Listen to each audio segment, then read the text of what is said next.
안녕하세요. 기독교 청년들에 의한 기독교 청년들을 위한 기상청 143화 시작합니다.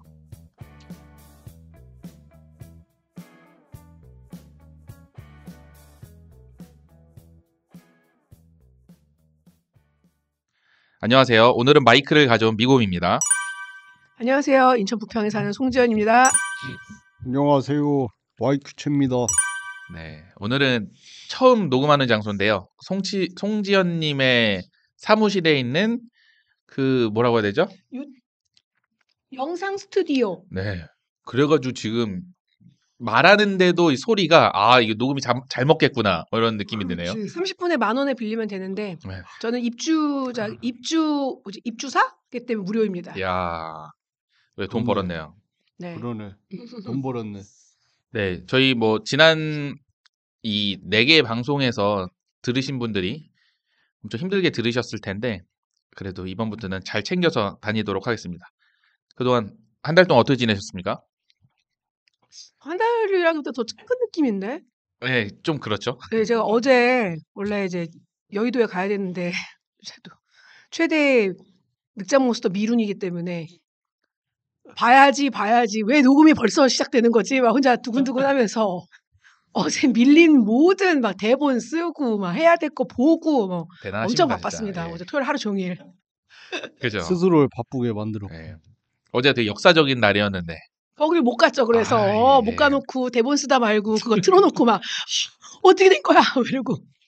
저는 네. 될 거라고는 생각했는데 몇 표 이상으로 될까가 되게 궁금하긴 했었거든요. 몇 표 예상했어요? 저는 그것보다 많을 줄 알았어요, 사실. 여러분 이게 뭔가 하시겠지만 네, 탄핵 가결 얘기합니다. 저희가 그 역사적인 날 다음 날이에요 녹음이. 나는 이러다가 저는 지난주도 될 거라고 생각했어요. 근데 다 나가갖고 내가 정말 진짜 눈물을 흘리며 있었는데 그래서 그런 뭐 되게 뭐라 해야 되지 분노차고 이렇게 뉴스를 많이 봤나 그거랑 제가 또 좋아하는 유명 스포가 많이 나왔으니까 계속 맞아요. 굉장히 그냥 하나하나가 다 특종인 만한 것들이 스포가 계속 써져가지고 그리고 막 재밌긴 했죠. 담화 그 마지막 담화 그 긴 거 있었잖아요. 한 30분짜리. 그거 다 봤어? 저는 항마력이 떨어져서 못 보죠. 처음 얘기하는 거 보고. 요약하고 해설 기사만 봤는데. 근데 이제 안 보고 나왔는데 제 주변 또 저랑 같은 사람 많을 거 아니에요. 그냥 뭐 어디야 뭐도 없어. 봤어? 아니? 근데 그분은 기독교인도 아니에요. 근데 바로 사탄 들렸나 봐. 나오는 거야. 걔 누구지? 이번에 국힘 원내대표 된 사람? 그래 거기 그 그 짤도 사람이 봤는데. 그 라방 중이었는데 그 사람이 그거 담화하는 거 실시간으로 보면서 이게 뭐야? 맞아. 찐 리액션 나왔던데. 그리고 이거 라이브 방송 중이었어요. 그러니까 개웃기던데. 저는 이 모든 거를 제가 되게 좋아하는 매블쇼 되게 좋아하거든요.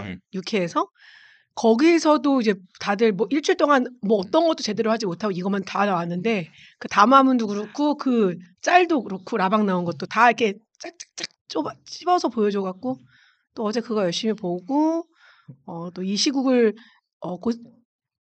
걱정하며 맥주 좀 마시고 오늘 예배 갔다 왔습니다. 근황이 탄핵 정국이었군요. 그럼요. 그게 제일 크지. 큰 것 중 하나지. YQ채님은 어떻게 지내셨나요? 어제 윤석 준비만 하면 되겠다. 이제 칼춤을 출 시간이 왔구나. 이하 나라를 걱정하는 YQ채님의 이야기가 있었습니다. 예. 저는 그 지난 방송에서 근황을 얘기해서 예고를 했듯이 저는 아파트 감사가 됐습니다. 네, 예. 저 사람 명예욕 있다니까 내가 보기 감투 좋아해. 진짜 정말. 야 녹음 접대 지금 갔을 때 뭐 단일후보 뭐 이런 거 막 동대표 아니었습니다. 올라가시고 막 예, 네 맞습니다. 명예욕 있네. 감투욕이는 아닙니다. 조심해야 돼. 저 사람 조심해야 감투욕 돼. 전혀 아닙니다. 감투가 아닙니다. 지금 되고 나서 또 거기도 되게 정치적인 본인들의 그런 정치를 하시는 분들이 있어서 거기도 약간 카르텔이 있고요. 선동하는 사람이 있고요. 뭐 이번에 최근에 이사 뽑는 그런 자리 있었는데 이미 본인들끼리 다 정해놓고 15명 중에 6표를 먹고 들어가는 거예요, 본인들이. 그래서 결국 원하는 대로 다 됐어요. 그래서 그런 걸 모르는 사람들은 그냥 이렇게 그쪽에 표를 줄 수 있잖아요. 뭐 그런 표들까지 몇 개 해가지고 되더라고요. 아 이게 그래서 좀 배웁니다 또 이런 정치. 저분 또 나랑 다른 길을 갑자기 걷는 거 아니겠죠? 근데 결론은 끼고 싶지 않다였습니다. 저는 또 음. 나만의 길을 걸어야겠다 요 안에서 라는 생각을 하고 한 달을 보냈습니다. 이번 주제는 연말 연초에 볼만한 영화입니다. 저는 이번 추천할 영화로 4등을 골랐습니다. 영화 4등, 1, 2, 3, 4등 할 때 그 4등입니다. 네, 다들 영화 어떻게 보셨나요? 일단 저는 이제 어제 늑자몬스터를 어제 이제 급하게 시리즈온 결제해갖고 봤는데요. 그 전에 한 번도 안 보셨어요? 네, 저 네. 이 영화 처음 보거든요. 그래서 보는데 그냥 좀 빠르게 빠르게 봤어요. 왜냐면 약간 죄송한데 감상을 한다기보다 숙제하는 마음으로 봤기 때문에 빠르게 봤는데 보면서 일단은 뭐 그 엄마 캐릭터에 조금 분노하고 뭐 연민이 생기면서도 분노하기도 하고 그리고 그 선생과 강사와 또 그 형과 동생의 관계들을 보면서 조금 씁쓸하기도 하고 좀 그랬네요. 네. 그 배우가 배우 이름이 생각이 안 나서. 박해준. 저는 박해준을 그 영화에서 처음 봤어요. 그분이 박해준 부부의 세계 안 그분이잖아요. 봤어요? 네, 그치? 부부의 세계도 안 보고. 아우 뭐야. 저는 참 사랑하는 게 여러 가지 의미로 사랑하는 게 대단한 죄냐고. 사람이야. 그래서 삿바지 저 영화 삿바지 이거 맞지? 하기 전부터 봤어가지고 뭐 또 보는 건데 일단 그게 체벌에 관한 영화잖아요. 체벌이고 그 잘못된 선택에 대한 영화인데 그냥 다른 건 몰라도 그 여기 극주 이름 뭐였지 그 친구? 광수? 광수가 안타깝다. 네. 그 좀 옆에서 누가 잡아줄 수 있든 어른이든 뭐든 누가 있었으면은 그래도 좀 바른 길로 걸어가지고 국위선양을 하든 뭐 자기 수영으로서 더 커리어를 빛냈을 텐데 지금 이것밖에 못하는 게. 아니, 근데 근데 뭐 그렇게 얘기하기에는 그 어린애가 도박을 그렇게 하고 그게 뭐 그냥 그 할 수 있지 뭐. 도박 게임이라고 그래 생각하면은 그렇게 동네 아저씨들이야? 시골이잖아요. 어촌 배경이고. 그리고 그래서 얘가 그런 거야? 뭐 온라인 게임 하는 거랑 술도 잘 먹고 잘 놀고 얘가 되게 너스레도 좋고 하니까 그야말로 막 잘 노는 애였던 거죠. 근데 난도 그런 것도 있어. 그리고 이건 학교에서 교육을 못 받아서 운동을 했기 때문에 아예 그 교육적인 거에 빠져서 그런 건지 모르겠지만 그걸 내가 꼭 좋은 어른을 만나야지만 이게 잘못된 길이라고 생각할 수준인가 저게? 뭐 이런 생각도 좀 드는데. 그러니까 뭐 그게 사람마다 다른 건데 근데 그게 그냥 어째 그 영화를 보면은 광수가 시력이 뛰어나니까 그치. 오냐. 그렇지 뭐라 안 했다는 거 아니야. 그러니까 거기서 애가 교만해진 거지.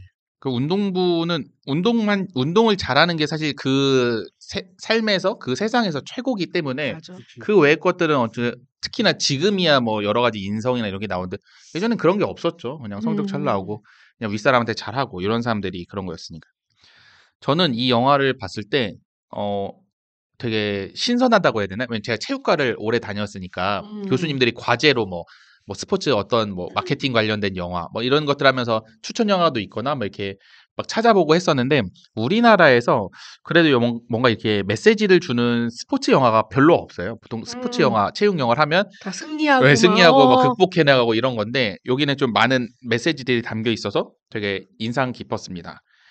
그래서 이 영화를 고른 이유는 보통 연말연초가 되면 많은 결심을 하잖아요. 다이어트, 금연, 토익 점수, 자격증, 시험 합격 등. 하지만 대부분 노력은 하지만 원하는 바를 이루지 못하는 4등 같은 결과를 많이 받으실 것 같아요. 다들 연초에 계획했던 거 잘 이루시나요? 성공하시고? 교육을 안 하죠 그래서. 연초에는 계획 안 해. 그냥 계속 하던 거를 계속 하지. 그러니까 뭐 연말 연초 그런 거 없어요 저는. 저분은 루틴이 좋아서 그런 거고 저는 이제 이 험한 세상 계속 살아오면서 아무 소용이 없더라. 네가 뭘 어차피 결심해? 안 지키니까. 네가 이룬 게 없는데 뭘 결심하냐?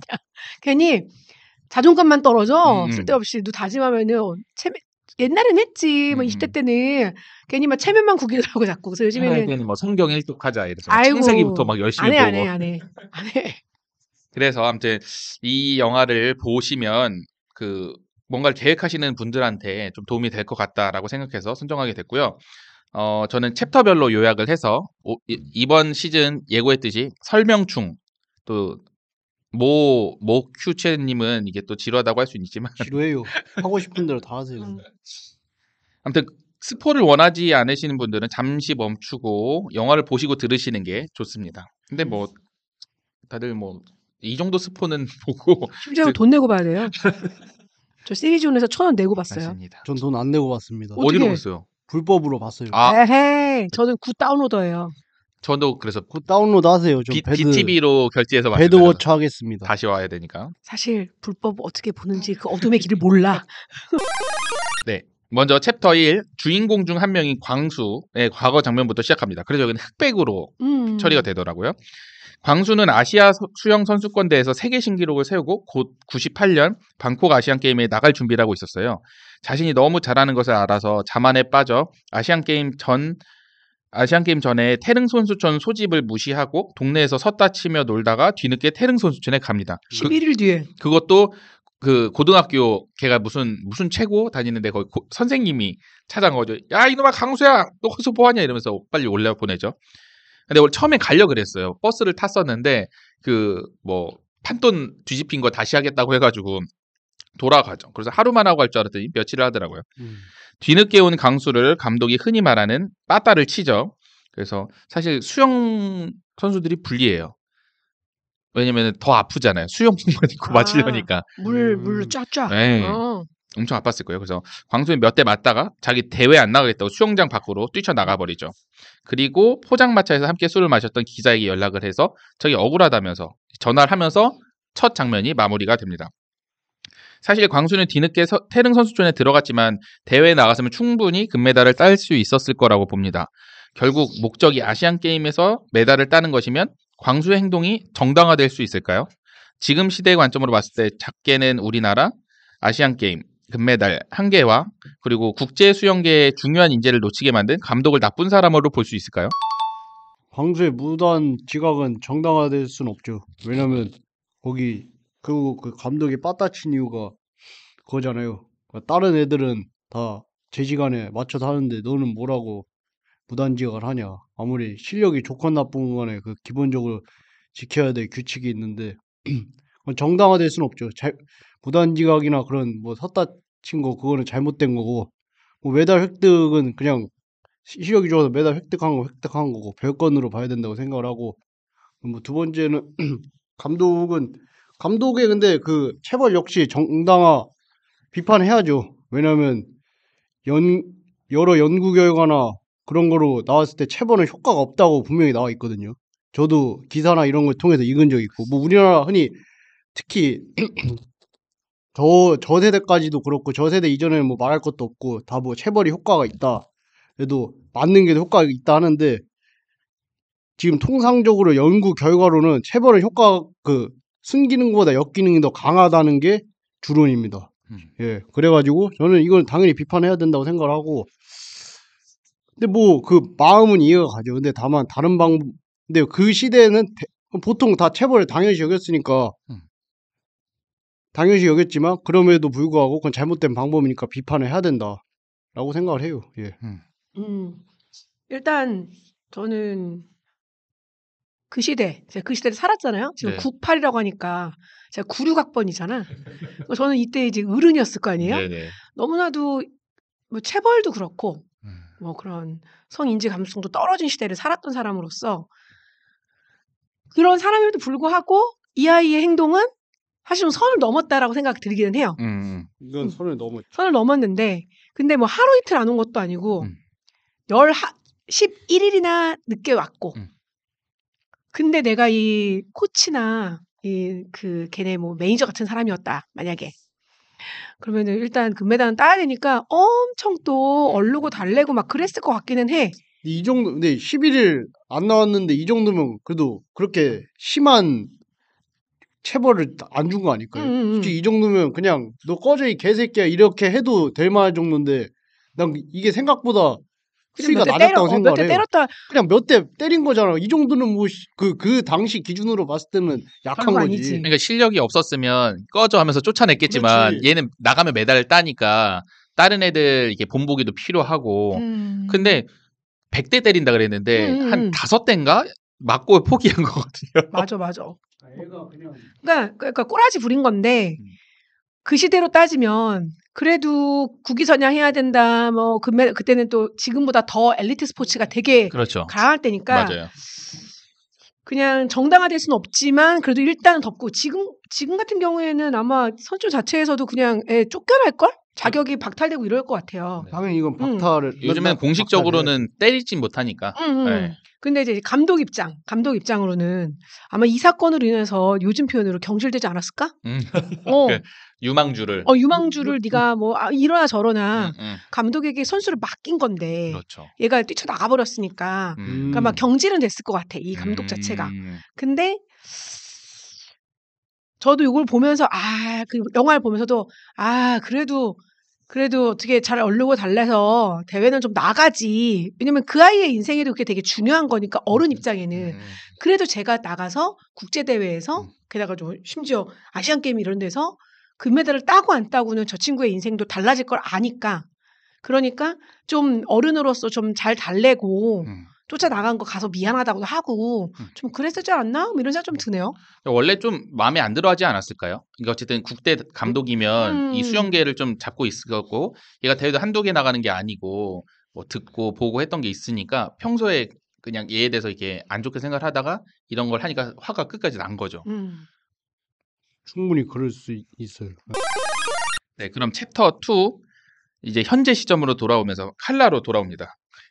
또 다른 주인공이 준호는 초등학교 수영 선수로 수영에 재능이 있고 잘하지만 대회에 나갔다면 4등만 합니다. 그래서 이 영화의 제목이 4등인 거죠. 준호의 엄마는 우리가 흔히 말하는 치맛바람이 센 엄마인데 4등하고도 웃는 승부욕 없는 준호를 보면서 속 터집니다. 가족들을 위해 절에 가서도 기도하는 모습도 보이고 좋은 코치 소개받으려고 교회 가서 헌금하는 모습이 아주 인상 깊더라고요. 그러니까 뭐든 다 한다. 종교를 떠나서라는 걸 보여준 것 같고요. 그래서 결국 챕터 1에 나왔던 광수를 코치로 소개를 받습니다. 광수는 엄마에게 수업하는 장소에 오지 말라고 이야기하며 첫 수업을 시작으로 계속 PC방에서 준호랑 놉니다. 준호는 엄마한테 가기 전에 수영복과 머리를 적시는 치밀함도 보이고 있습니다. 여기가 되게 아마 협찬을 받은 것 같은데 그 은평구립 체육센터라고 네. 너무 적나라하게 보여주지 않나요? 맞아요. 은평구 이렇게 써있더라고. 네. 맞아. 이게 독립영화라서 여기도 제작비를 받기 위해서는 아마 그런 식으로 뭐 홍보를 해주겠다 한 것 같아요. 그래서 그 촬영을 거의 은평구 근처에서 찍은 것 같아요. 그래서 저는 은평구에 오래 살았으니까 그 장면마다 저기 어딘데? 막 이런 추측을 하게 되더라고요. 아무튼 그래서 한참 재밌게 놀다가 이 동경하던 수영하는 형이 있어요. 막 저번에 막 가서 메달 따는 거 봤어요, 형. 멋져요, 막 이러면서. 느낌은 박태원 같은 컨셉던데요? 네, 맞아요. 그런 느낌이었는데 광수에게 이제 수영 가르쳐 달라고 요구를 하죠. 그래서 막 또 깽판을 치다가 수영하는 거 좀 보고 말하라고요. 막 이렇게 해가지고 준호가 이제 수영장에서 수영하는 거 보고 광수가 눈이 번쩍 뜨면서 강습을 시작을 하죠. 열심히. 강습 도중에 광수는 헷갈리실까 봐 한 번 더 얘기했어요. 네. 준호를 체벌하는데 처음에는 오리발로 등짝을 때리다가 본인이 예전에 맞았던 대로 빠따를 치면서 가르칩니다. 그리고 막 그런 장면도 나오잖아요. 이제 끝나고 나서 엎드려 보라고 하고 막 마사지도 해주고 예전에 많이 그랬었거든요. 빠따를 친 다음에 막 약 발라주고 뭐 이런 것들이 옛날에 그런 루틴이었는데 그리고 나서 이제 준호는 다음 대회에서 2등을 하게 됩니다. 거의 1등. 네, 엄마가 왜냐면 진짜 계속 잘했거든. 네. 그리고 나서 사실 신나가지고 막 떠드는 이게 또 대기실에서 웃고 떠드는데 광수가 와가지고 막 엄청 성질을 내죠. 더 할 수 있었는데 2등을 했다. 왜냐면 걔가 보면은 1등을 계속 하고 있다가 막판에 역전당해서 2등을 한 거거든요. 근데 애가 얼마나 신났겠어. 맨날 4등만 하다가. 저도 예전에 운동했던 사람으로서 빠따의 힘을 알고 있습니다. 아까 방금 전 질문에 말씀을 하셨지만 체벌이 효과가 없다 뭐라고 하지만 체벌은 그 즉시 효과가 나오는 게 되게 좋아요. 예를 들어서 저 예전에 합기도를 할 때 뭐 저도 많이 맞았지만 저도 이제 사범이나 이런 거 하면서 많이 때렸었는데 그때 애들이랑 시범단을 이렇게 해서 연습을 시켜야 되는데 아무리 해도 안 돼요. 얘가 이걸 못 넘어요. 근데 너 일로 와 엎드려서 빠따를 치면 애가 막 날아다녀 갑자기 뭐 이런 효과들이 있는데 요즘은 체벌이 금지되어 있지만 뭐 부모와 당사자가 동의를 한다면 미래를 위해서 어느 정도 체벌을 허용할 수 있지 않을까요? 아이의 미래를 생각한다면 애매한 실력으로 성공하지 못하는 게 더 아이에게 못할 짓이 아닐까요? 일단 지금 우리 미곰님이 빠따를 맞아본 사람이라고 해서 네. 하나 질문하고 싶은 게 그 맞았어. 네. 맞을 때 당시의 마음이 어땠어요? 아, 맞기 싫다. 그래서 아프다. 나 열심히 해야지 네. 이런 마음을 먹은 거예요? 아니죠. 그쵸. 그러니까 이게 결과적으로는 안 좋은 효과인 건 맞는데 네. 안 좋지. 그럼 저는 이제 많이 맞은 세대잖아요. 네. 학교에서 진짜 요즘에 제가 그 2014년까지 제가 애들 수학 과외했으니까 얘기해주면 애들 깜짝깜짝 놀랐어요. 그래서 선생님이 들어오죠. 1번 틀린 사람 일어나. 쫙 때려. 2번 틀린 사람 일어나. 그러니까 시험 문제를 틀렸다는 이유로 맞았다니까. 숙제를 안 해오고 이런 문제가 아니고 그래도 내 옆에 있는 속 좋은 친구 나 7번까지 서 있어야 돼. 조용히 해. 이런 거. 그러니까 저도 한 개를 틀려도 일어나서 맞아야 되는 거야. 다 때려야 되니까 선생님이. 네. 이런 거 있잖아요. 근데 그때 마음이 똑같지. 더 열심히 해서 다음엔 100점 맞아야지 이런 게 아니고 씨발 이게 뭐야. 그러니까 저는 어릴 때 제가 맞아 아빠한테 억울하게 맞은 게 지금도 기억난다고. 그리고 그렇지. 그때 당시에 난 너무 억울했기 때문에 부모님을 무섭게 생각한 게 아니라 싫어요. 그러니까 진짜 엄마 아빠한테 미안해. 아빠 하늘나라에 계신데 죄송해요. 지금 그때 당시에는 정확한 감정을 모르는데 커서 느꼈어요. 씨발 병신이구나. 내가 내 아빠를. 그렇지. 왜냐면은 지금 나를 이걸로 지금 내가 왜 그런 행동을 했는지에 대해 묻지 않고 그 결과 내가 엄마한테 대들었다. 이걸로 인해서 때려? 그리고 당신은 엄마고 이 문제의 원인인데 그거에 대해 설명을 안 해? 이런 거를 제가 나중에 고등학교 때 깨달았어요. 내가 4학년 이럴 때 맞은 거를. 그러니까 지금도 맺혀 있어요. 계속. 맺혔다기보다 기억나. 그래서 성경에 써있죠. 자식을 노엽게 하지 말라고. 내 자식이 어떤 사람인지 알아야 돼. 맞아. 사람마다 달라요. 그러니까 대체로 운동하는 사람들을 너무 죄송합니다. 미국님 비롯해서 다른 분들한테 죄송해요. 단순하고 무식하다라고 표현하는 부분들이 있잖아요. 네. 그러니까 생각이 약간 절단되는 느낌이 있는 거야. 그게 내가 이제 더 길게 사고할수록 빡이 치니까 약간 사고를 절단당하는 느낌도 좀 있었어요. 그냥 뭐 그런 그게 약간 선천적으로 그런 걸 수도 있고 뭐 후천적으로 교육이 돼서 그런 것도 그런 있고. 사람이 운동을 잘하는 건지. 그러니까 이게 그런 얘기 많이 하거든요. 지도자랑 교육자는 다르다라는 표현을 많이 하는데 보통은 운동하는 사람, 운동선수 출신들이 지도자를 많이 해요. 뭐 스킬을 지도하는. 그거를 계속 지도를 하는. 근데 이게 무슨 차이가 있냐면 지도자들은 어떤 교육법에 대해서 그리고 교육이라는 거에 대해서 깊게 생각하지 않고 그 종목에 대한 거를 어떻게 하면 더 잘 나오는지 이런 거를 중점으로 하다 보니까 이렇게 얘기하면 또 열심히 교육 고민하는 분들도 계시긴 하겠지만 아무튼 그런 차이로 보자면 이 지도자들은 본인이 배운 방식대로 가르쳐요. 이렇게 생각할게요. 그럼 내가 학교 선생님이 아니라 학원 강사야. 학원 강사는 이 아이의 인격과 이 아이의 바른 가치관이 중요한 게 아니라 그렇죠. 점수가 올라야 되거든. 제가 그 부분도 되게 어려웠거든 사실은. 내가 공부를 더 열심히 해서 학교 선생이 됐어야 되는 거구나. 이런 고민을 하면서 제가 한마디로 과정보다는 굉장히 결과야 지향적이기 때문에 그런 거지. 그리고 몰라요. 그러니까 그리고 되게 아까 말한 것처럼 체벌이 즉각적이고 뭐 요즘에 하는 교육 방식들은 좀 오래 걸리고 지속적으로 해야 되니까 그것까지 못 기다리고 왜냐면 본인은 그렇게 배우지 않았기 때문에. 체벌은 그냥 몸 키우려고 스테로이드 같은 거 맞는 거랑 같은 거예요. 단기적으로는 좋아 보여도 장기적으로 봤을 땐 애한테는 굉장히 안 좋은 영향이 미치는 그리고 여기 보면은 부모랑 당사자가 동의를 했다라는 표현도 되게 그런 게 제가 친구들이 아이를 키우는 걸 봐. 그러면 제 친구가 막 분노를 해요. 애가 이제 딸이 뭐 이거지. 너 엘리 아이 하루하루 이만큼씩 하기로 했잖아. 너 부모가 볼 수 있잖아. 네, 밀린 거야. 그러니까 그거에 대해서 막 분노하는 거지. 너 엄마랑 약속했잖아. 이거 하기로 했잖아. 근데 이 딸이 이제 사춘기가 살짝 들어오니까 입을 다문 거예요. 그래서 나한테 막 얘기를 하는데 내가 듣다가 걔가 너랑 약속을 한 게 맞아? 네가 그냥 이거 이렇게 하는 거야. 알았지? 네. 그게 그렇게 했대. 그게 어디가 약속이야. 네가 얘기한 거를 걔가 거절하지 못할 수도 있잖아. 차라리 네가 만약 이 엘리 아이를 어떻게 할래? 물어봤어. 그랬더니 저는 하루에 하나씩 들을게요. 혹은 3일에 3개는 들을게요. 그럼 하루에 3개 다 들어도 되잖아. 너 그걸 물어본 게 아니잖아.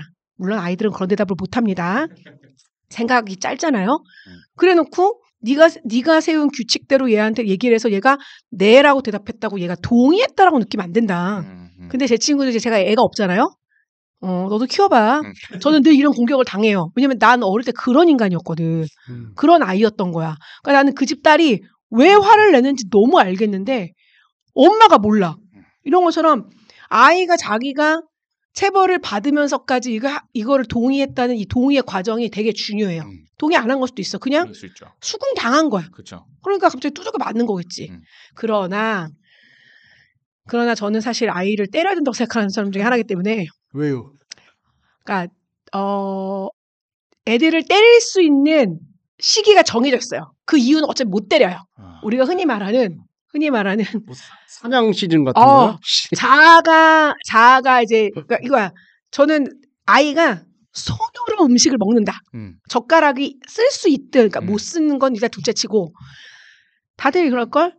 젓가락도 쓰지 못하는 꼬맹이는 너무 귀여워서 똥을 얼굴에 쳐발라도 아유 우리 애기가 똥을 만지는 게 좋구나 이러고 넘어갈 거야. 근데 얘가 충분히 똥을 가려야 되는 시기가 됐을 때도 못하면 그때부터 약간 우리 애가 왜 이러지? 이런 게 있어. 근데 저는 그 아예 애기 시절 말고 그 이제 한번 4살, 5살, 6살 이럴 때겠죠? 음식을 손으로 먹는 거. 아직 인간이 아니라고 생각해요. 인간의 형태는 떴지만 아직 인간은 아니다.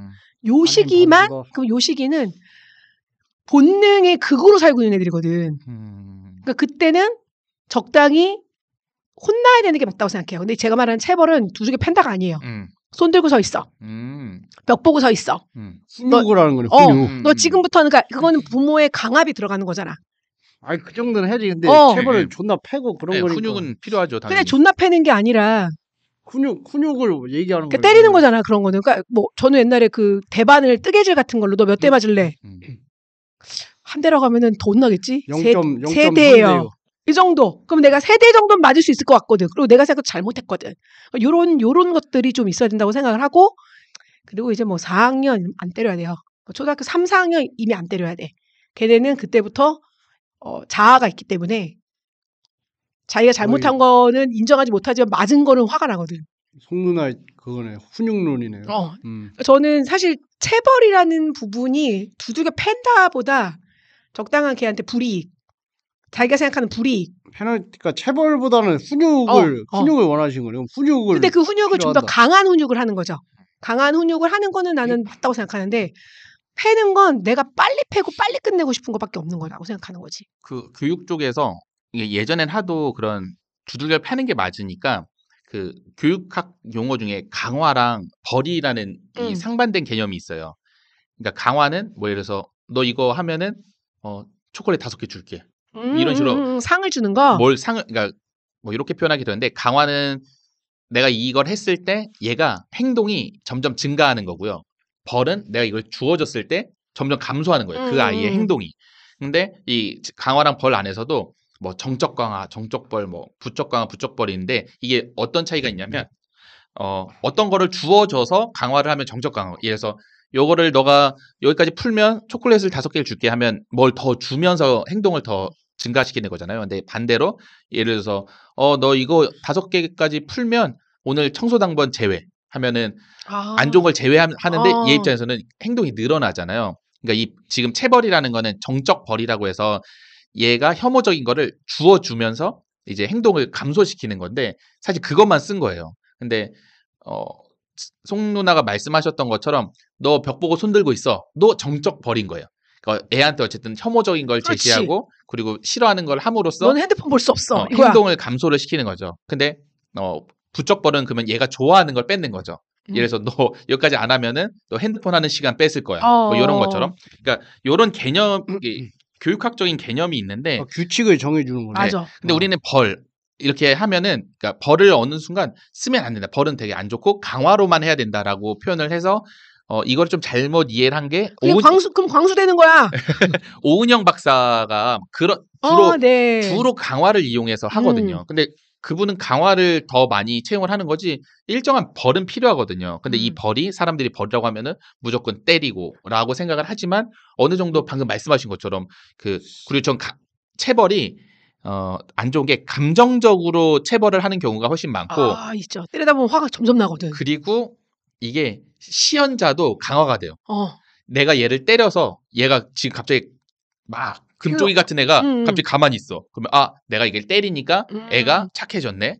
라고 하면서 이게 효과적이구나 하고 쓰는 사람이 계속 더 강하게 쓰는 거예요. 그러니까 그래서 결론적으로 체벌은 이 가급적 쓰지 말자라는 거죠.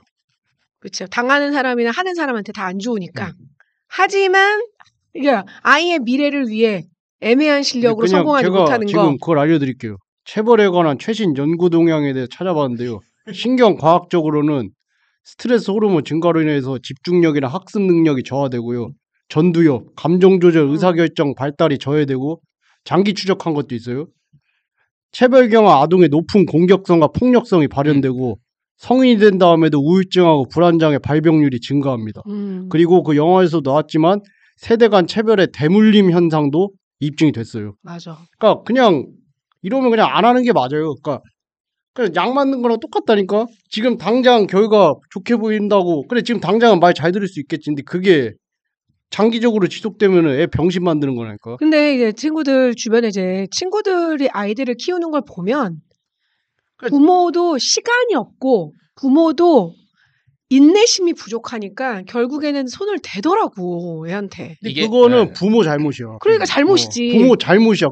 그건 애들 탓할 거. 애들은 애들인데 애들은 그렇게 하는 게 정상이에요. 근데 부모가 인내심이 없고 그거를 기다려주지 못한다면 그건 부모로서의 자격이 좀 부족한 거죠. 부모가 다 자격증을 따고서는 애를 낳는 건 아니니까. 그건 아닌데 그 교육을 해야. 그러니까 자기도 그걸 스스로의 잘못된 걸 인지를 하고 그거를 바꾸려고 노력해야 되는데. 그래서 부모 교육을 요즘에 굉장히 학교에서 중요하게 생각을 해요. 부모들이 교육이 안 돼 있으니까 맞아. 학교에서 아무리 해도 부모가 그냥 본인 내키는 대로. 근데 이게 보통 문제가 생기는 게 부모랑 애랑 성향이 맞지 않았을 때거든요. 그러니까 그래서 부모가 때리는 부모인 막 때려서 해야 된다라는 성향의 부모인데 자식이 예를 들어서 송지연이야.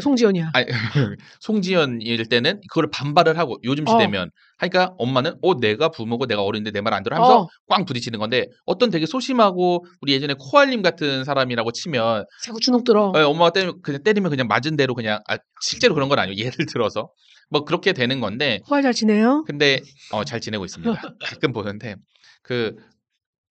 저희 학교는 장애 아이들이 하고 걔네는 진짜 어떻게 보면 순수하거든요. 그리고 항상 통제되어 있는 삶을 살기 때문에 그래서 공격적이고 폭력적인 성향을 가진 애들 보면 보통 부모한테 옛날에 맞은 애들이 많아요.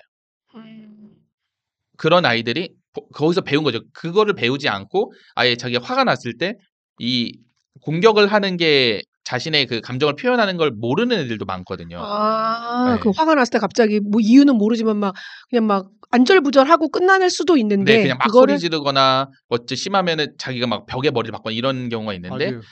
사람을 옆에 주먹질을 한다던가 막 문을 친다든가 벽을 친다든가 이런 것들은 보통 자기가 당한 아이들이 그 얘기 들어보니까 저도 굉장히 말이나 그런 것들이 공격적이고 그런 게 저희 어렸을 때부터 저희 아버지가 굉장히 공격적이었거든요. 그거를 굉장히 많이 보고 자랐어요. 근데 그거 확실히 영향이 크긴 해요. 우리 엄마 아빠는 전혀 이러지 않은데 난 어디서 배운 거야? 그건 뭐 그냥 사회에서 배운 거예요. 아니 사회에서. 그게 약간 선천적인 것도 있고 뭘 잘못 본 거야? 뭐 성격 복합적인 거겠죠 뭐. 우리 엄마 아빠는 되게 속심한 분들인데. 아무튼 저는 근데 아이의 미래를 위해서 애매한 실력으로 둔다도 되게 어려운 것 같아요. 저도. 그래서 지금 와이크쌤 얘기한 것처럼 내가 부모든 특히 부모야 사실 선생이든 최선을 다해서 배우려고 노력은 좀 할 것 같아. 왜냐면 이 아이를 이렇게는 못 두겠거든. 제가 과외를 그만두게 된 결정적이 제가 이제 과외 막 일주일에 11명 가르치고 그럼 거의 과외로는 풀타임인데 그럼에도 불구하고 그만두고 제가 이제 이 업으로 들어오게 된 결정의 심적 변화가 그거였어요. 이 아이가 속상해 공부를 잘 못하는데 속상해 하는데 부모님은 나한테 얘를 공부를 가르치자고 돈을 줘. 근데 얘는 내가 봐도 안 돼. 어려울 것 같아. 공부를 그렇게 잘해서 좋은 대학 갈 것 같진 않아. 그럼 나는 도대체 근데 어떻게 해야 되지? 선생님 너무 힘들어요. 그러면 막 얘기를 들어줘. 그래서 선생님이랑 얘기했더니 좀 마음이 괜찮아졌어요. 이러는 거야. 근데 나는 학교 선생님이 아니잖아. 그 다른 그 사교육 선생님한테 물어보니까 그냥 애들 머리를 돈으로 보래. 제가 그게 안 되는 거예요. 그게 안 돼서 그만둔 거거든. 저 아이 근데 선생님 수학을 왜 공부해? 야 닥쳐 이 새끼야. 이렇게 얘기해서 내가 제 등급을 올리는 게 오히려 저 아이 인생이 더 좋았을 수도 있잖아. 근데 그 이야기를 들어서 애 마음이 편해지게 해서 공부를 한 다음에 점수를 올릴 수도 있는 그러면 거잖아요. 롱텀인데 나는 스승이 아니잖아요. 음. 나는 강사였잖아. 그래서 약간 그냥 부모 입장에도 네 맞아요 선생님 그럼 너무 감사하죠라고 하지만 결과적으로는 야 그런 건 나중에서 다 대학 가서 생각해 이렇게 얘기하고서 공부를 시켜서 등급을 올리는 선생님이 더 효과적인 근데 선생님이었을 거니까. 저는 좀 이게 생각이 다른 게 이게 좀 전제가 잘못됐다고 생각을 해요. 애매한 실력으로 성공하지 못했다는 거는 성공을 한 사람이 정상이고 뛰어난 실력을 가진 사람들이 그렇죠. 그 애매한 실력을 가진 사람들은 비정상이란 건데 근데 우리가 세상을 살고 이렇게 보다 보면은 애매한 실력을 가진 사람들이 거의 90%거든요. 진짜 실력이 뛰어난 사람들 소수예요. 맞아요. 그럼 그 성공하지 못한 게 아니라 애매한 실력인 게 디폴트야. 근데 그러니까 그 성공의 기준이라는 게 전 너무 편협하다라고 생각을 한 거지. 성공의 기준이 뭐 예를 들면 그 엄마의 기준은 명확하잖아요. 뭐 애가 박태환처럼 되기 원하는 거잖아. 근데 박태환처럼 돼야만 되는 거예요? 왜 대체 수영을 하면 다 금메달을 따야 왜 메달을 따야 되고 수영한다고 해서 수영 코치가 될 수도 있는 거고 그냥 수영하다 안 되면 취미로 수영을 할 수도 있는 거고 아니면 다른 뭐 아쿠아 뭐 강사를 할 수도 있으니까 여러 가지 방향들이 있는데 왜 이렇게 편협하게 성공을 정의를 하냐 그거지. 그렇게 치면은 그 편협한 성공의 기준에서는 체벌을 통하는 게 맞지. 왜냐면 그게 가장 효과적이니까. 근데 저는 이 성공의 의미 자체가 너무 편협하다. 왜냐면 우리 대부분 다 애매해요. 나도 애매하고. 맞아.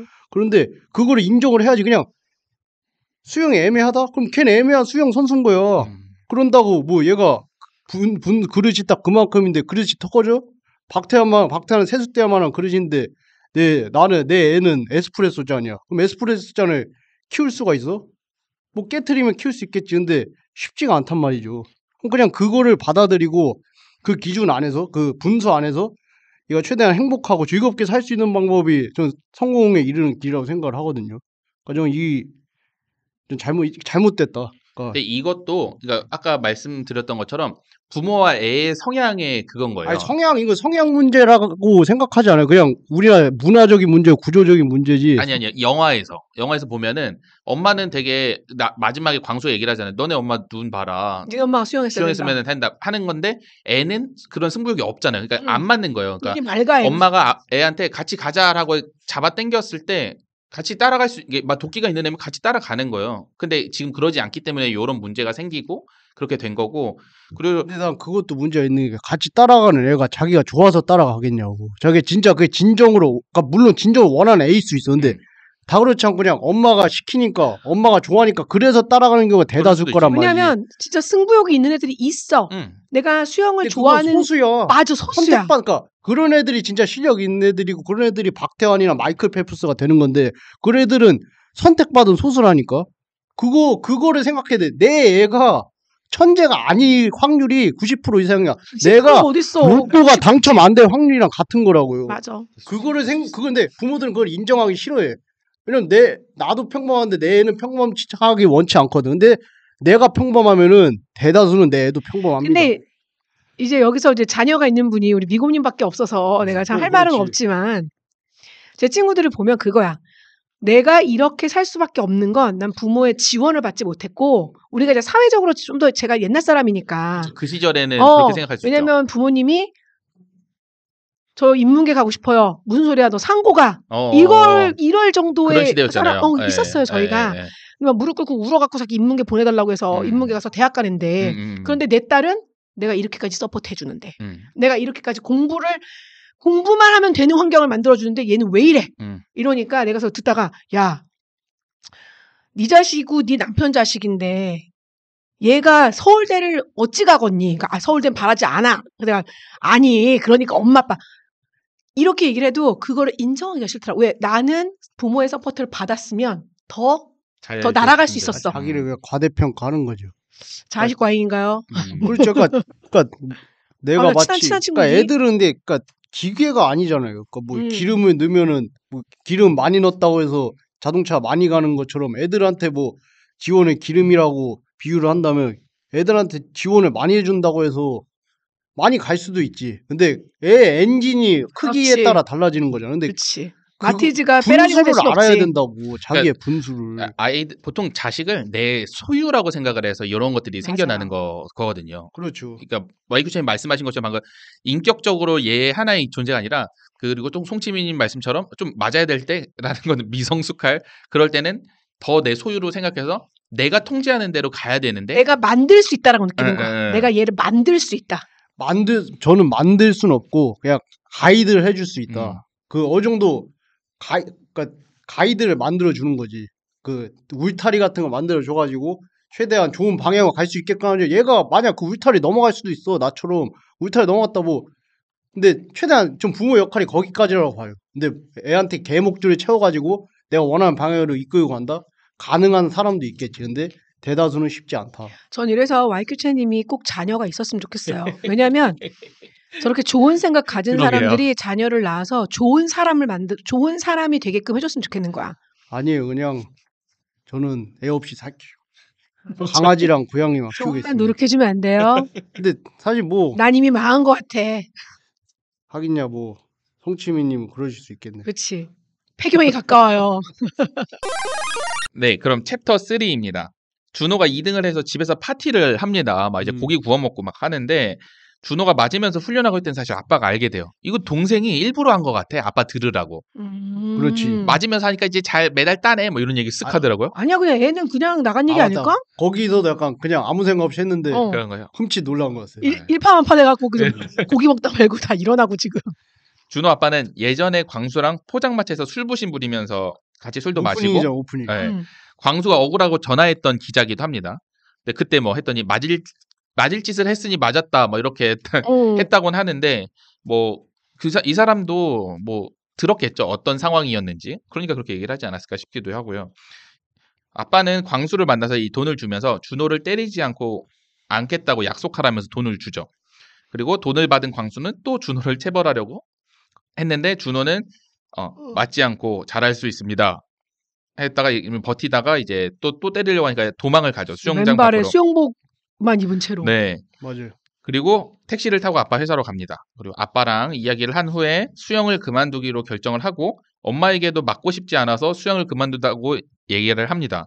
그러니까 엄마가 진짜 막 더 때려요. 뭐 눈이 돌던데 이때 맞기 얘 엄마? 싫어서 수영을 그만둔다는 애를 막 때리면서 내가 너보다 얼마나 열심히 했는데 누구 마음대로 그만두냐면서 막 때리는데 그것도 좀 인상 깊었고요.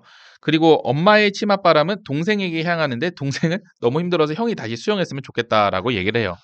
그러니까 동생은 공부로 이제 시달리는 거지. 그러니까 원래 그 준호가 수영도 하는데 영어 과외도 했잖아요. 근데 영어 과외도 동생한테 가고 그리고 엄마가 그 동생 밤에 학원을 픽업을 가요. 맞아. 너 졸았어? 뭐 이렇게 물어보잖아요. 근데 그 장면이 제가 밖에 장면을 봤는데 그게 은평구의 명성학원이라고 그 가장 큰 학원이에요. 그러니까 은평구에서 공부를 하려고 하면은 그 학원에 다녀야 되고 뭐 규모가 엄청 큰 학원이라서 그래서 명성학원을 보내면서 엄마가 계속 하는구나 이런 생각을 좀 들었었고요. 그리고 형의 수경을 쓰고 놀다가 준호에게 걸려서 준호는 동생한테 엎드려 뻗쳐를 시킨 다음에 자기가 들었던 말과 행동을 체벌을 똑같이 동생에게 하죠. 그러니까 이게 맞아. 체벌이 답습된다라는. 이 장면 너무 슬펐어요 진짜. 네. 근데 완전 자기가 싫어했던 거를 똑같이 하는 모습이. 엎드려 뻗쳐 시켜갖구만. 네. 그리고 옛날 군대도 다 그러잖아. 자기는 안 그래야지 했는데 막상 짬 차면은 똑같이 하는 사람들이 많았지. 그래서 이제 체벌에 대한 이야기는 앞서 이야기를 나눠봤으니 지금 어쨌든 이 친구가 초등학생이긴 한데 결국 입시, 나중에 대학교 그리고 아니면은 올림픽 뭐 이런 것들까지 대비하는 게 사실 초등학교 때 수영을 하는 건데 입시 경쟁이 치열한 대한민국에서는 치맛바람은 필수일까요? 하나님이 우리에게 고난을 종종 주시는 것도 치맛바람일까요? 치맛바람이 그러니까 이게 합이 잘 맞아야 돼요.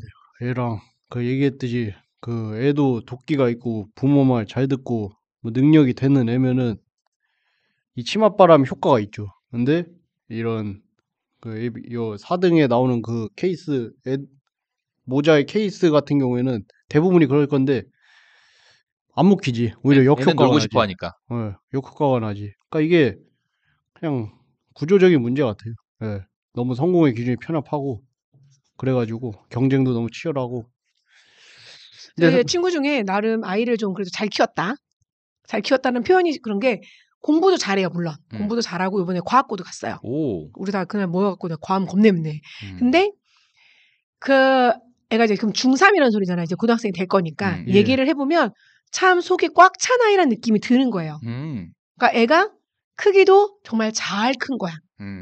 몰라. 몰라 아직은. 근데 중3이면은 이제 뭐 그 뭐지? 사춘기 뭐 이런 것도 다 뭐 나름 왔다 가기도 하고 그렇죠. 애가 이제 그렇게 큰 거야. 근데 그 이제 친구가 하는 얘기가 그거예요. 부모가 할 수 있는 일이 이 아이에게 길을 보여주는 것밖에 없다. 결국에 그 길을 걷는 건 얘니까. 근데 이 아이가 이제 그 아이가 이제 승부욕이 강한 애야. 아, 그러니까 황소수학이라고 아세요? 몰라요. 황소 곱창은 아는데요. 황소곱창 그치? 네. 황소수학이라고 목동에 있고 뭐 대치도 있나? 그리고 뭐 여기 부천에도 유명한 있고 청라에 있고 이런 식인데 애들이 한 학기 과정을 조금 잘하는 애들은 2달에 떼고요. 중1 1학기 2달. 그리고 조금 밑에 반은 3달에 한 학기를 띄는 거야. 그러니까 결국에는 중학교 때 고등학교 수학을 들어간다 소리죠. 네. 고2까지 들어간다 소리야. 그런데 반을 보냈는데 보통 저 같은 경우에는 시험을 못 보면 그리고 이제 다른 애들은 올라가는데 내가 유급이 돼. 이 반에 난 한 텀 더 있어야 돼. 그럼 자존심 상해하잖아. 이 친구는 이제 승부욕이 있는 거야. 내가 다른 학원 가서 대가리가 될 수 있는데 여기서 지금 꼬랑지어도 여기서 공부하는 게 좋고 자기가 하나씩 무슨 퀘스트를 깨든 하나씩 이게 너무 좋은 애인 거야. 근데 재미 들리는데 그러면. 근데 그러다가 얘도 힘들 때가 있을 거 아니야. 힘들으면은 엄마가 좀 쉴래? 학원 좀 쉴래? 그럼 엄마 오늘 하루는 안 가봐도 돼? 하루 가지 마. 안 가. 다음날 오늘도 좀 쉴래? 아니야 오늘은 가야겠어. 이렇게 두더라고요. 그 이제 동생은 걔보다 훨씬 날라리야. 노는 거 좋아해. 칠렐레 팔렐레 막 이거 좋아해. 근데 또 집집마다 그러죠. 둘째가 머리가 더 좋다고 막 이렇게 얘기하는 것처럼. 그랬는데 싫어. 너 학원 하루 한 달 쉬어. 한 달 쉬었고 한 달 동안 미술만 했대요. 초등학생이. 한 달이 지나니까 엄마 이제 나 다시 수학학원 다닐래. 이렇게 나오면 그래. 이런 거야. 근데 그 친구가 생각보다 취업바람이 세요. 존나 센 거지. 그죠? 맨날 학원 알아보고 다니고 우리 애가 과학이 부족해. 그럼 과학을 어디를 알아보고. 그러니까 얘가 이제 과학고를 준비하니까 12시에 학원이 끝났어요. 밤 12시? 네. 밤 12시. 아이씨. 뭐 그때까지 학원 수업은 없는데 학원이 그냥 문을 열어서 애들 공부하는 거 있잖아. 그러면 셔터 내리고 한다는 얘기가 있었어. 10시까지밖에 못하니까. 그 12시에 픽업 가요. 그러니까 내 친구의 하루가 12시에 끝나는 거야. 근데 그렇게 시킬 거면 픽업 가야 될 것 같아요. 애들 12시까지 학원 그치. 하려면. 그러니까 그런 식으로 학원을 알아보고 다닐래? 라고 해주고 그럼 애가 뭐 좀 생각해 볼게. 다녀야 될 것 같아. 이거는 지금 YQ쌤이 얘기한 것처럼 합이 맞는 거야. 이 얘랑. 정도면은 굉장히 인격적인데요. 근데 그냥 보기에는 애가 깜도 되는 놈이었지만 부모가 길을 그쪽으로 닦아준 것도 맞는 거야. 이거는 좀 괜찮은 거 아닌가? 뭐 그런 생각했어요. 박태환이 수영 잘하는 거랑 같은 거예요. 그냥 그치. 그 게임을 잘하는 거. 입시라는 게임을 잘하는 건데 근데 우리나라의 제일 큰 문제는 게임이 몇 개 없잖아. 성공할 수 있는 맞아. 걸. 근데 세상에 있는 게임들이 정말 많거든요. 근데 그거를 안 알려주고 너는 왜 이 게임 못해? 아이 씨발 내가 못하는 거 어떡합니까? 내가 타고나지 못하는데 제가 공간 지각 능력이 딸려가지고 테트리스를 잘 못하는데 어떡합니까? 전 지뢰찾기를 잘해요. 근데 아니야 너는 테트리스를 잘해야 돼. 왜냐면 테트리스를 잘해야지 잘 먹고 잘 사니까. 그거랑 같은 건데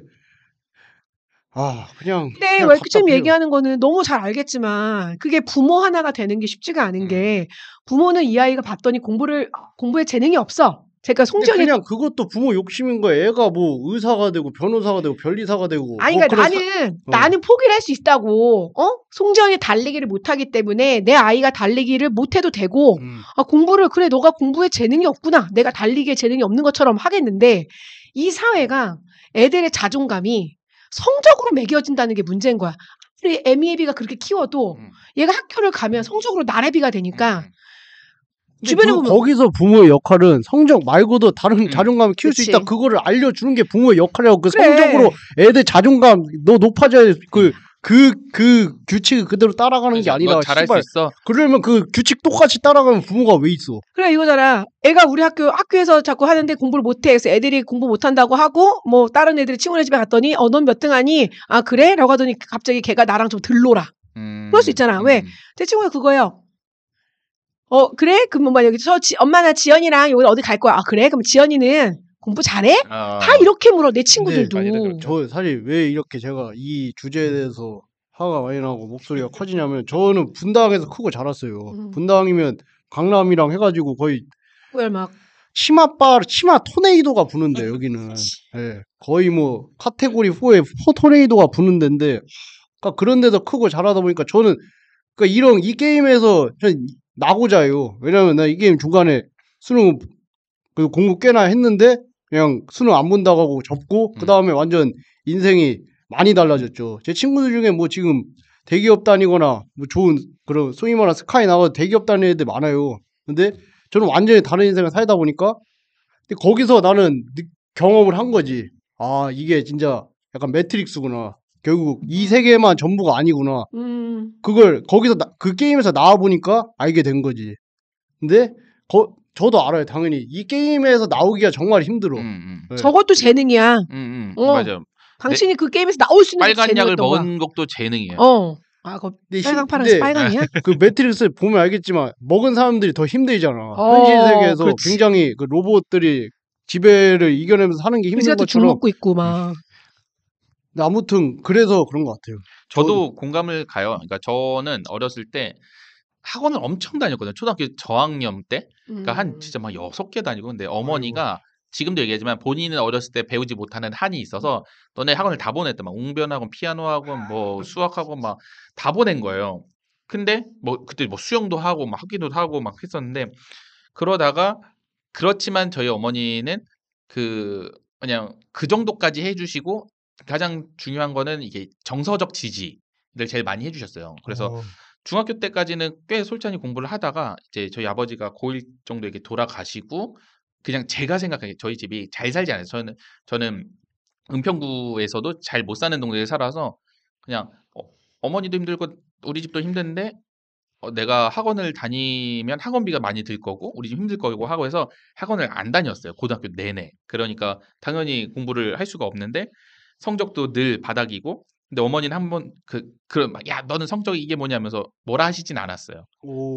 그냥 근데 물론 다 그때가 저희 집 가족이 제일 힘든 시기여가지고 각자 잘 버티고 있긴 했었는데 근데 합기도는 계속 하면서 그러면서 이제 대학교는 가야지 하면서 원서 쓰는 데는 그때도 뭐 다 제가 알아보고 가면은 이 체대 입시니까 체대 이게 실기 시험을 보러 가면 입시학원에서 우르르 봉고차를 타고 오는 애들이 있고 부모님이랑 같이 오는 애들이 있고 다 그런데 저는 혼자 가서 그때마다 시험 보고 해서 물론 엄청 좋은 대학교를 가진 않았지만 가고 그때도 공부를 하고 이제 편입을 하고 싶을 때도 어머니한테 난 원래는 제가 전문대를 다녔으니까 졸업하고 일을 하면 좀 가게에 도움이 될 거라고 생각을 하셨는데 제가 저 하고 싶은 게 생겨서 편입을 하고 싶은데 좀만 더 도와주시면 안 되냐 그랬더니 그래 해봐라고 이렇게 해주신 거죠. 그러니까 그런 일을 많이 해주셨네. 네, 그러니까 그런 과정들이 있어서 지금의 제가 살고 있는 삶까지 이렇게 오긴 했는데 그래서 지금 예를 들어서 제가 학교 선생님을 하고 있는데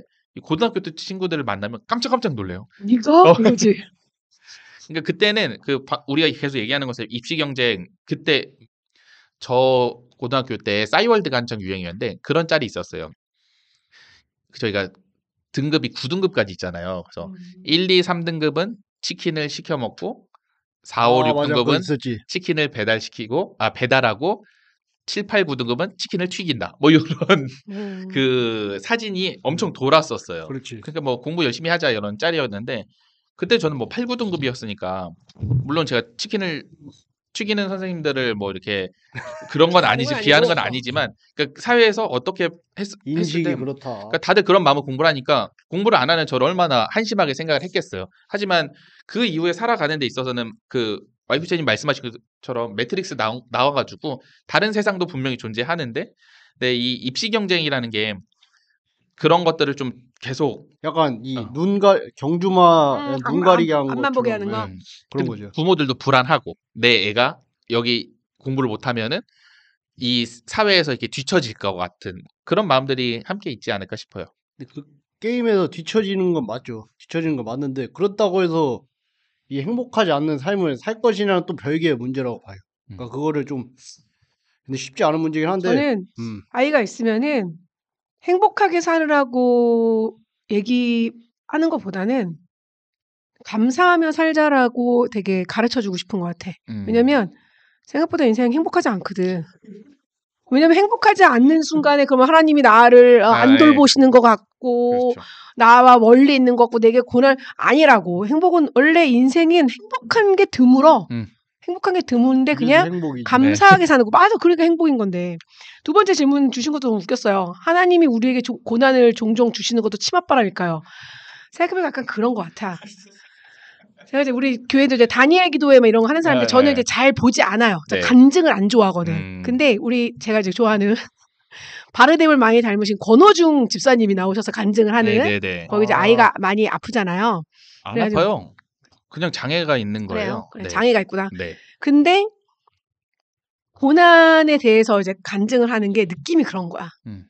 하나님을 제대로 만나기 위해서는 고난이 있어야 한다. 고난을 통해서 하나님을 바로 만난다. 고난은 우리에게 주신 뭐 광야는 우리에게 하나님을 갈 수 있는 학교다. 뭐 이런 얘기들을 내가 진짜 싫어하거든. 네. 꼭 인생이 물론 내가 고난 중에 있는 가운데는 이 소망을 바라보고 가는 게 맞아. 내가 이제 고난 중에 있을 때는. 근데 제가 지난주 토요일 날 제가 기상청 방에도 있었지만 저 종로에 있었다고 했잖아요. 네. 잘잘법에 나오는 그 신학 교수이자 목사님이 김기석 교수님? 아니요. 거기 목사님이고 김학철. 네. 그분 이제 강연을 간 건데 결국 본인 책 쓰신 거를 기준으로 해주시긴 했는데 그분이 하는 말이 굉장히 저 스스로에게도 사이다였어요. 가끔 어떤 분이 고난을 당하고 있어. 그래서 욥기를 막 읽고 있대. 그래서 그 얘기를 들어봤더니 자기가 자처한 거야. 자, 예를 들어. 그쵸. 내가 빚을 땡겨갖고 코인을 샀어요. 그런데 코인이 빠그러졌어요. 그래서 고난이 왔다고 욥기를 읽어. 그게 아니라는 거 그분이. 그렇죠. 이거는 자처한 부분인데 왜 그걸 고난이라고 생각하냐는 거야. 물론 내가 힘들지. 사람들은 자기가 잘못한 것도 하나님이 주신 고난이라고 생각하는 거야. 그냥 내가 잘못한 거지. 내가 잘못한 거니까 하나님한테 용서를 구하든 내가 그 코인을 살 때 내 솔직한 내 마음이 일확천금을 노리고 싶은. 그렇죠. 물론 표현이 좀 죄송해요. 맞아요. 투자해야 돼요. 일확천금이죠. 근데 그런 내 깊숙한 마음 가운데 있던 거를 일단 회개하고 나가는 부분들이 필요한데 욥기에 있는 아무 잘못 없는 욥이 고난을 받는 것 같은. 그러니까 여러분 그거 아니에요라고 얘기했는데 그래 맞아. 그래서 제가 사람들이 저한테 얘기할 때 가끔 우리 이제 교회에서 나눔하고 그럴 때 우리가 믿음을 지킴으로 아니면 세상에서 크리스찬으로 살면서 당하는 고난이 있다면 하나님께서 가만히 생각했어. 나는 당하는 고난이 없어. 그렇게 따지면 내가 교회를 다닌다고 해서 누구에게 내가 신앙생활을 한다고 해서 경제적으로 혹은 육체적으로 사회적 시선적으로 어려운 게 없어요. 물론 개독교 이것들 요즘 약간 어렵긴 하지만 저는 거기서 나가서 얘기해요. 나도 너무 미안하고 너무 쪽팔린다고 얘기는 해. 근데 제가 나름 내 인생에 고난은 있거든. 그러니까 나는 거기서 말하는 내가 예수 그리스도를 믿음으로 있는 고난은 없어. 그냥 내가 자처한 고난이 많은 거야. 그렇죠. 대부분이. 내가 말을 잘못하고 내가 행동을 잘못하고 내가 결정을 잘못한 것 뿐이야. 근데 그 안에서도 내가 하나님 이게 전부가 아니잖아요. 제가 그래도 하나님 놓치지 않고 가게 해주세요라는 회개와 그런 기도밖에 할 수 없는데 난 고난이 없구나라고 생각이 들어요. 근데 이제 여기서 있는 이런 고난이라는 게 되게 구별이 돼야 되는 거야. 정말 내가 어쩌하지 못하는 고난. 뭐 예를 들어 내가 아이를 낳았는데 그 아이가 많이 아파. 그 아이가 장애야. 근데 생각해봤더니 내가 임신 중에 술, 담배를 계속했어. 그럼 이건 내 잘못일까라는 고난이 고민했겠지만 나는 어떻게든 최선을 다해서 이 아이를 임신과 출산을 하고 육아를 했는데 이 아이가 되게 그런 나의 잘못과 관계없이 있어. 이거는 사실 조금 너무 어렵긴 할 것 같아. 근데 이런 그러니까 고난 자체를 구별을 해서 본다라고 했을 때 정말 내가 잘못한 것이 없는 고난이 나한테 있을 때 그때는 하나님 치맛바람인 것 같기도 해요. 남들이 말하는 정말 네가 그런 고난의 광야 학교에서 좀 더 성숙하고 좀 더 그렇게 돼서 내게로 와라. 근데 그거 말고 내가 잘못한 지금 요즘에 힘듦 고난이라는 표현을 쓰기도 고난한테 미안해. 내가 잘못해서 요즘에 너무 힘들어 라는 부분에 대해서는 이게 하나님 무슨 치맛바람이야. 내가 제대로 안 해서 그런 건데 뭐 이런 생각이 좀 드네요. 근데 제가 이제 이유 없는 고난을 당해본 적이 없어갖고 아직 치맛바람의 태풍에 안 네. 들어간 것 같긴 해.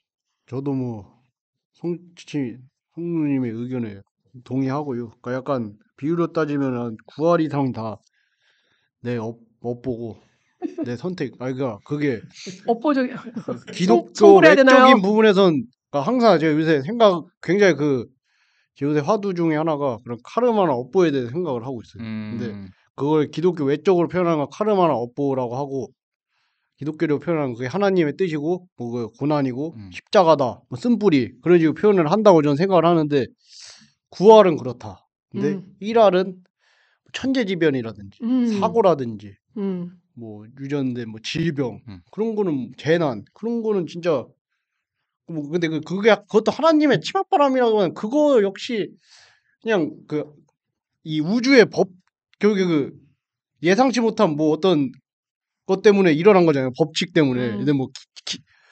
기상기후 때문이라든지 아니면은 그러니까 이게 엄밀하게 말하면은 우리의 다른 고난이 과연 하나님이 막 구약 시대처럼 직접 내려온 것인가라고 했을 때 거의 없다. 99%는 아니다. 근데 진짜 예를 들면 기억나는 거 있잖아요. 그 옛날 여름인가 초여름에 그 시청역에서 사람들 들이받은 사고 있잖아요.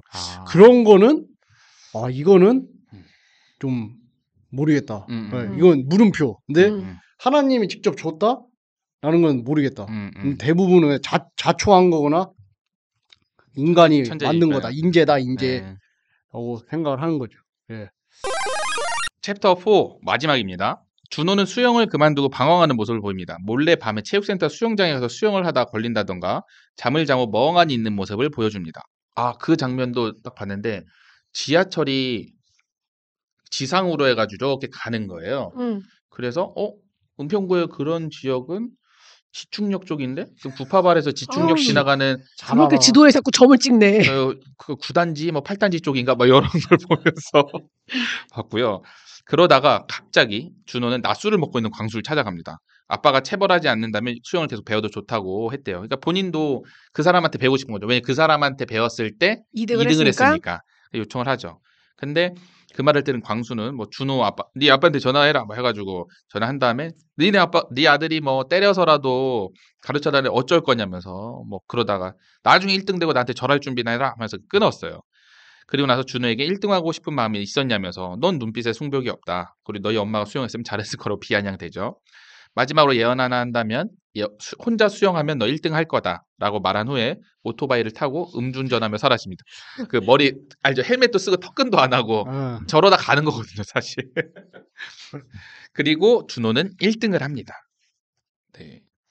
마지막 수영하는 모습을 봤을 때 저는 레일을 벗어나서 약간 사선으로 가는 거 자유롭게 수영하는 것처럼 보여서 대회가 나가서 저러면 안 되는데 하고 봤는데 1등을 했더라고요. 그러니까 이게 준호가 자유롭게 수영을 하니 1등을 했다고 표현한 거라고 저는 생각을 했고요. 이것을 보면서 하나님께서 우리에게 자유의지를 주신 것이 우리를 더 사랑하셔서 그러셨구나라고 느껴졌습니다. 하나님께서 우리에게 자유함을 주셨다는 것을 느낀 적이 있으신가요? 그리고 자유를 넘어서 방종이 되지 않도록 우리가 주의해야 할 부분은 무엇일까요? 일단 저는 이제 질문을 이제 봤을 때도 그렇고 영화를 봤을 때도 그렇고 펠프스 뭐 인터뷰한 저 이제 보험업계 있잖아요. 거긴 또 뭐가 중요해? 뭐가 중요해요? 정신무장이 되게 중요한 곳이잖아요. 그래요? 영업하는 곳은 막 할 수 있다 이런 거를 막 해야 되는데 동기부여 해주는 거 되게 좋아하는데 제가 별로 안 좋아해요. 그런 거를. 근데 사이비 집단에 와 있는 것 같아갖고 인간이 그런 인간인 거야. 근데 그러니까 좀 교육적인 걸 들으면 좋아요. 내가 근데 막 나오는데 저희 이제 나의 사장님이 되게 좋아하는 게 김연아의 인터뷰하고 펠프스의 인터뷰예요. 펠프스는 뭐 당신이 이런 신체 조건과 걔 뭐 손도 뭐 엄청 무슨 뭐 갈퀴처럼 크고 막 그렇다며. 그러니까 팔도 엄청 길고. 그러니까 수영하기 진짜 좋은 체격 조건을 갖고 있대요. 펠프스가. 맞아요. 예, 저도 들었어요. 근데 그 사람 인터뷰에서 얘기했는데 자기는 오늘이 무슨 요일인지도 모른다. ADHD라고 하더라고요. 네. 펠프스가. 맞아. 그것도 맞아요. 그래서 그런가 봐요. 무슨 요일인지도 모르고 당연히 아침에 일어나서 당연히 수영을 하는 거고 뭐 이렇게 나오는 거 있죠. 그리고 김연아 씨 인터뷰도 그거예요. 그거 아마 CF도 나왔을 거예요. 그러니까 이거 하면서 무슨 생각해요? 무슨 생각을 해요? 그냥 하는 거지.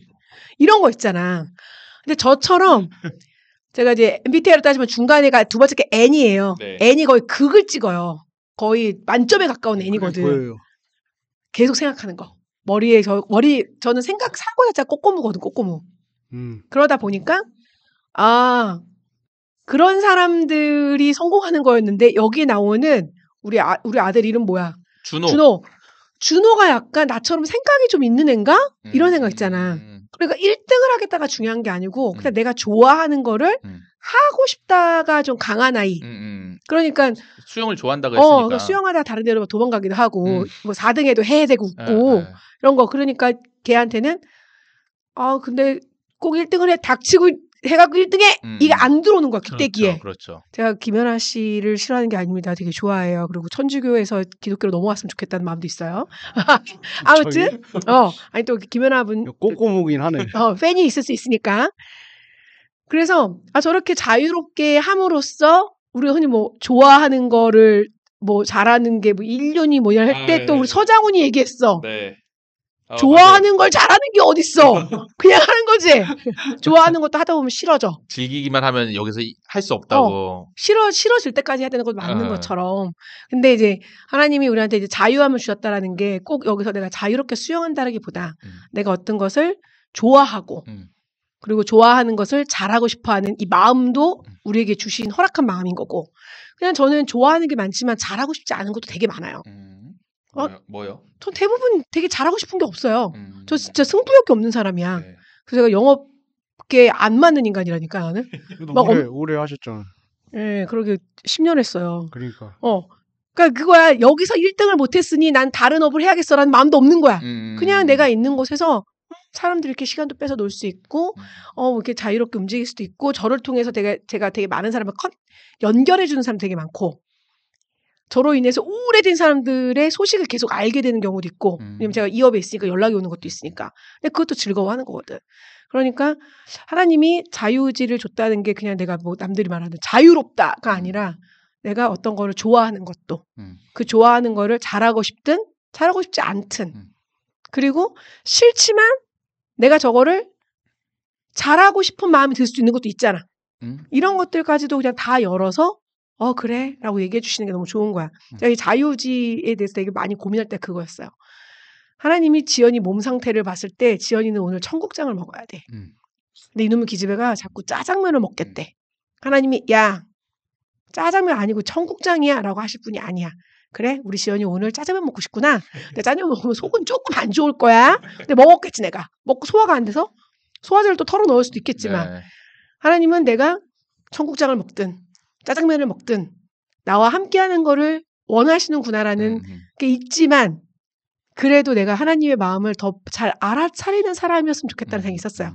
하나님이 송지연 너는 내 마음에 합한 자야 라는 마음이 듣고 싶어 라고 했더니 제가 되게 기도 진짜 하루에 막 1시간씩 하는 언니가 지연이 너 욕심이 되게 많구나. 그래가지고 이게 쉬운 일이 아니었었니?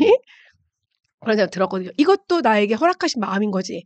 쥐뿔 뭐 열심히 하는 것도 없고 잘하는 것도 없는데 내가 하나님한테는 이런 뭔가 맨 앞에 서 있는 사람인 것 같고 저 이거 오늘 준비했는데 어때요? 하고 이렇게 내미는 거 보고 그 거지 같은 거 내밀어도 그래 지연이 이거 했어 오늘? 하는 거 이런 마음을 주신 것도 하나님한테 자유로운 나한테 그런 마음을 주신 거구나. 저는 약간 자유의지를 그렇게 생각했어요. 내가 어떤 거를 선택해서 그거를 꼭 잘 되게 해주시고 이런 게 아니라 어떤 거든 그냥 그래 우리 지연이 그랬어? 이런 마음. 제가 저희 아빠랑 사이가 좋았나 봐요. 그러니까 육신의 아빠랑. 자유로운 거는 일단 윤석열 같은 사람이 독재를 안 하고 민주주의 사회에서 하는 게 이게 큰 자유죠. 그 하나님이 주신 자유라고 생각을 하고 이게 자유민주주의 아닙니까? 네. 근데 이게 참 저도 자유로운 걸 좋아하는데 근데 자유라는 걸 뭘까에 대해 생각을 하면은 이게 사랑 같은 개념인 것 같아요. 굉장히 한마디로 설명하기 힘들어요. 그냥 어떤 정의가 될 수도 있고 개념이 될 수도 있고 뭐 경험이 될 수도 있고 느낌이 될 수도 있고 굉장히 복합적이어가지고 근데 어찌됐든 근데 그러면 이 자유라는 걸 설명하기보다는 자유의 반대 방종이 어느 자유의 반대라고 할 수 있죠. 아니면 억압이나 방종은 자유가 변질된 거고 억압은 자유가 아예 없어진 거니까 그러면 생각해서 자유가 방종이 되지 않기 위해서는 틀이 필요하다.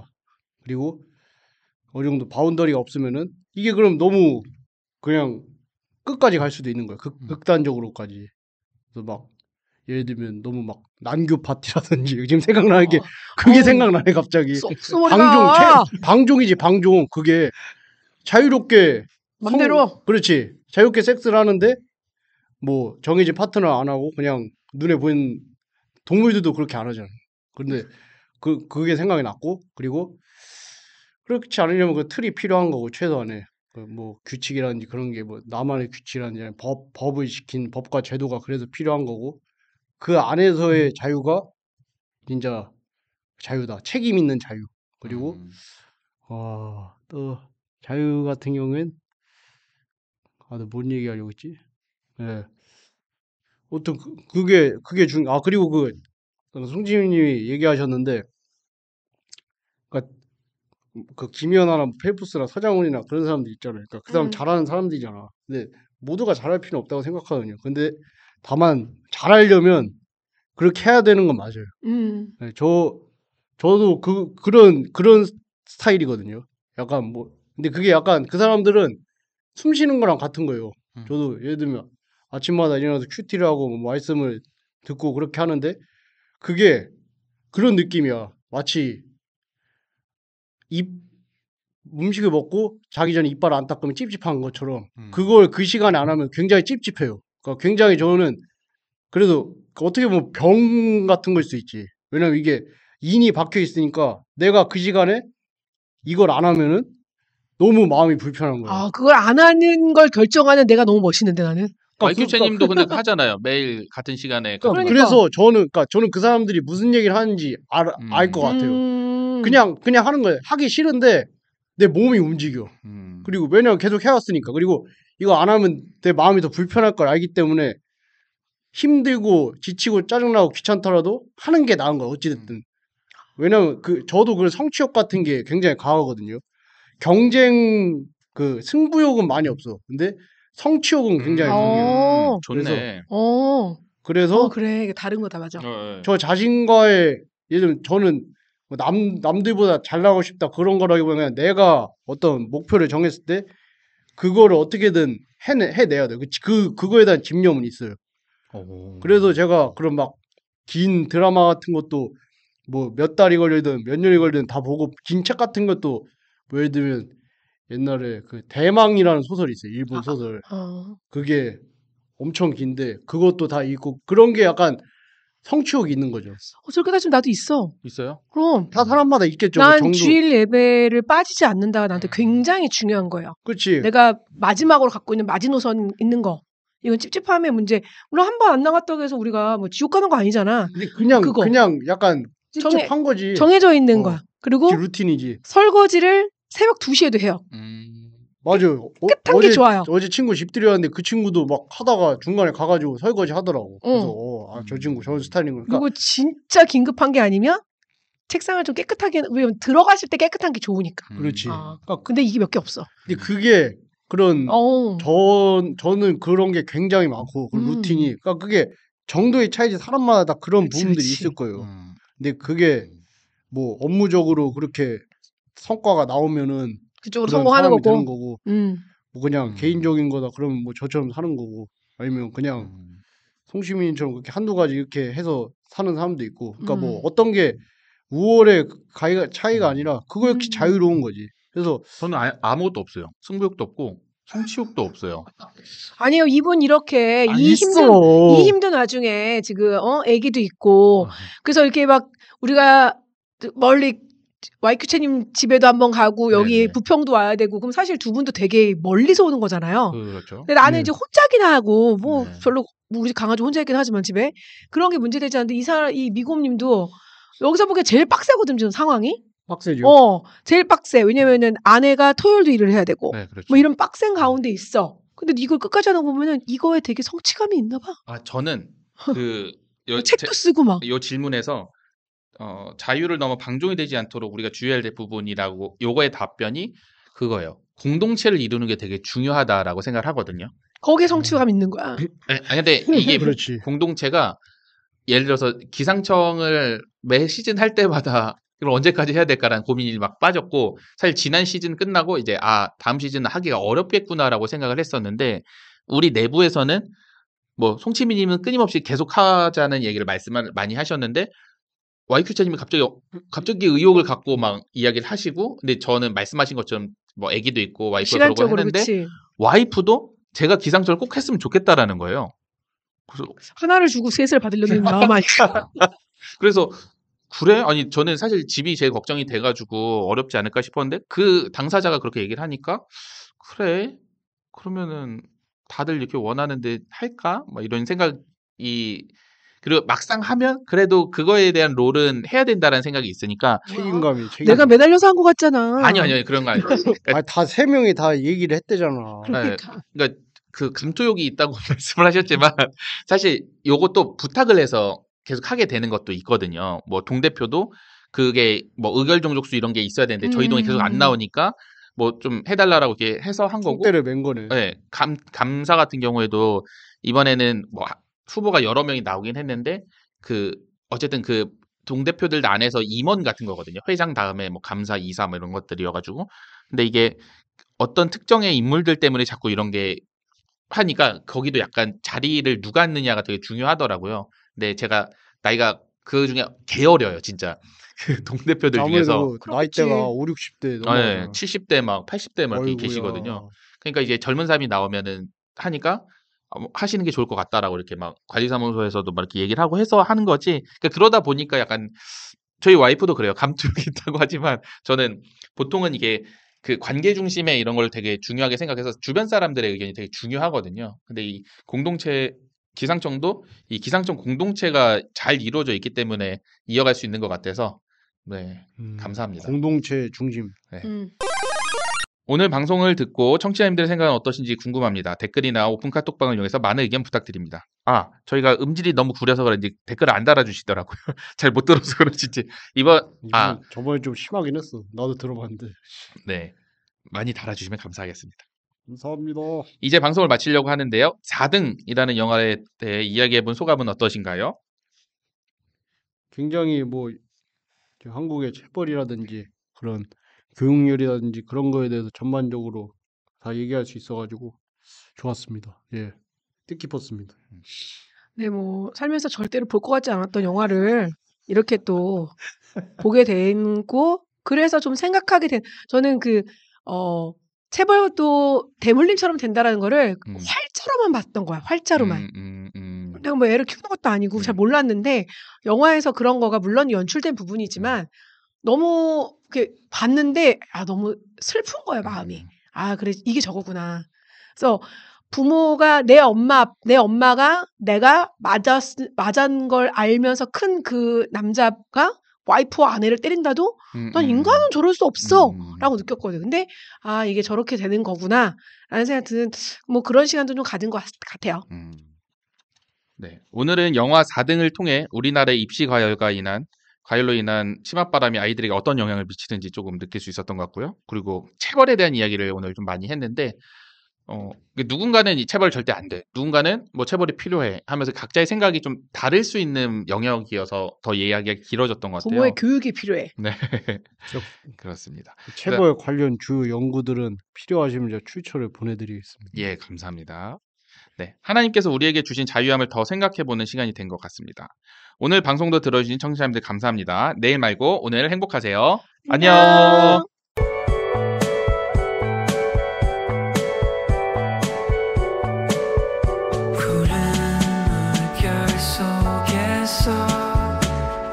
헤엄치던 네 모습 항상 그저들만 해도 마음은 여전히 빛나고 기운 폭도는 네 향기 스미는 마음에 있지 네가 최고야 스스로